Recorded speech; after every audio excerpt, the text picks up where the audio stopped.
आणि आता पाहूया मालवणमध्ये जो राडा झाला त्या संदर्भातल्या टॉप 9 बातम्या।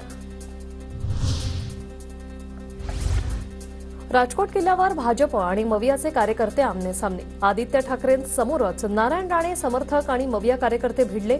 2.5 तास सुरू होता राडा। दुर्घटना पाहणीवरून दोन्हीकडच्या लोकांमध्ये वादावादी। महाराजांचा पुतळा पडलेला असताना ती काय पाहण्याची गोष्ट आहे का? स्वतः पाहणीसाठी गेलेल्या नारायण राणेंचाच विरोधकांना सवाल। शिवरायांचा पुतळा 8 महिन्यातच कोसळला। आता हे सरकार गाडेपर्यंत आपल्याला लढायचंय। महाराष्ट्र झुकणार नाही हे दिल्लीला सांगायचंय। आदित्य ठाकरेंचा हल्लाबोल।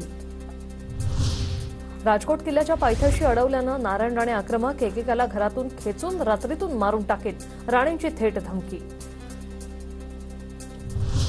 सरकारनं मोठा भ्रष्टाचार केल्यानं पुतळा कोसळला। भ्रष्टाचार कुठे करावा हेही आता यांना तारतम्य राहिलं नाही।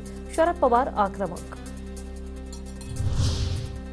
शरद पवार ज्येष्ठ नेते आहेत। भ्रष्टाचार आपल्याला कुठेच नकोय, मग शरद पवार इतर ठिकाणी भ्रष्टाचाराला समर्थन देत आहेत का? पवार निवडणुका डोळ्यासमोर ठेवून बोलतात। देवेंद्र फडणवीसांचं प्रत्युत्तर। शिवरायांचा पुतळा उभारताना मोठा भ्रष्टाचार। महायुतीने भ्रष्टाचाराचा कळस गाठला। महाराष्ट्रात प्रचंड किळसवाणा प्रकार सुरू। उद्धव ठाकरे संतापले। 1 सप्टेंबरला सरकार विरोधात जोडे मारो आंदोलन। हुतात्मा स्मारक ते गेटवे ऑफ इंडिया असा मोर्चा। शिवरायांचा पुतळा पुन्हा उभारणं हेच लक्ष्य। पावसाळी वातावरणामुळे पुतळा कोसळला। नारायण राणेंचा दावा। तर स्वतःच्या वडिलांचा पुतळाही सरकारी खर्चातून बनवला। राणेंचा ठाकरेंवर पलटवार।